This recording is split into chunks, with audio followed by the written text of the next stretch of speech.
Perceptions in Culture by Shelby Funk. What is web-based social cognition? It is the perception of others by observing behavior on the web through social media such as Facebook or Instagram without the cues of body language, tone of voice, etc. Because of course, you're not there in person with them. Explain how culture relates to our perceptions of others and ourselves.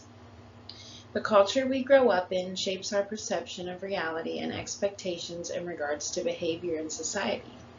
It is the foundation for a set of standards that behavior is measured by.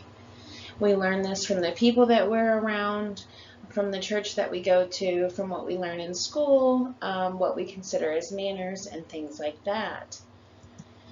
Julian 2015 says, "The lens through which your brain sees the world shapes your reality.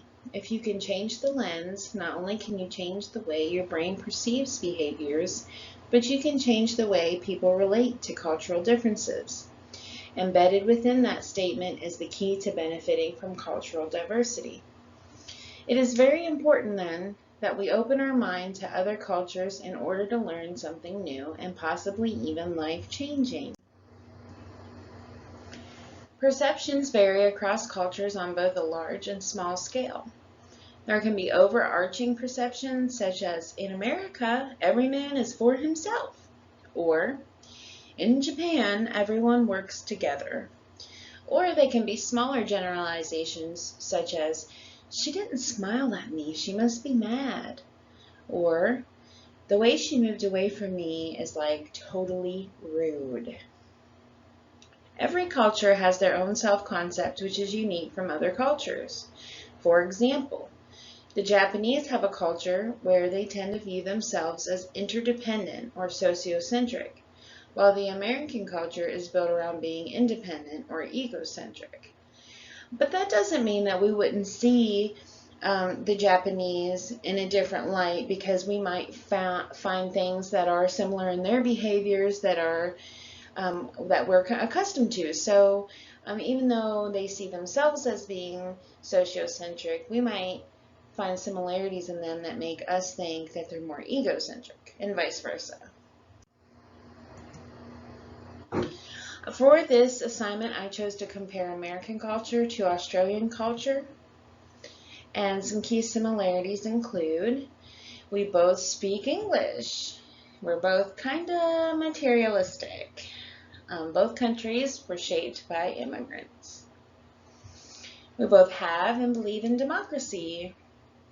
We both work on a meritocracy scale for promoting and awarding people. And we're both countries that are motivated and result-driven. Some key differences would include that Americans are very busy, and they always have a sense of urgency. They exhibit a time is money attitude.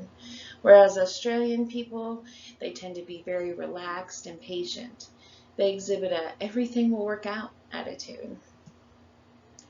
Only 1 in 6 Americans have ever been abroad, so as a whole, Americans are less diversified in their cultural knowledge. About 1 in every 3 Australians have traveled abroad, so generally speaking, Australians are more knowledgeable about different cultures. Americans are driven by productivity and profit and tend to be more egocentric in the workplace. However, Australians are driven by loyalty, and they tend to be more sociocentric when it comes to the workplace, friendships, and family. The fact that Australians shorten words has something that surprised me, because I wasn't aware of this fact. I was especially surprised to find out the word selfie came from Australians. Who knew? Below you will find more examples of how American words and Australian slang relate. A few would be, in America, sandwich would be called a sanga in Australia. McDonald's would be called Macca's over there. Chocolate would be chalky. And Christmas would be Chrissy. They call themselves Aussies instead of Australians. They call Australia Australia. A laptop would be a lappy, a present would be prezi, and a cop would be kappa. Has this research changed your perception or previous impressions about this particular culture? Well, honestly, I didn't know much about Australians other than they have a really rad accent and seem to be mostly cheerful and friendly people. The information I found did support my initial impression of them, because it's easy to see why they are always so cheerful and smiling, because their general worldview is for loyalty to be given to the group rather than loyalty to the self. In the Gospel of Matthew, Jesus instructs us to live this out when he said, "Love your neighbor as thyself." So it makes sense. I admire their sociocentric ideals and have to admit that I can't stand the thought that America is so egocentric. It hit me like a bolt of lightning. It was kind of odd. But I was also inspired by their ability to walk in patience as an integral part of life while maintaining the capacity to be silly and fun-loving. I keep going back to the fact that they shorten words and sentences, and it makes me giggle. Oh, how fun it would be to live in a world of people who cared more about others and took the time to really enjoy each other in life. I'm actually a little jealous now. Thanks for watching, and God bless you.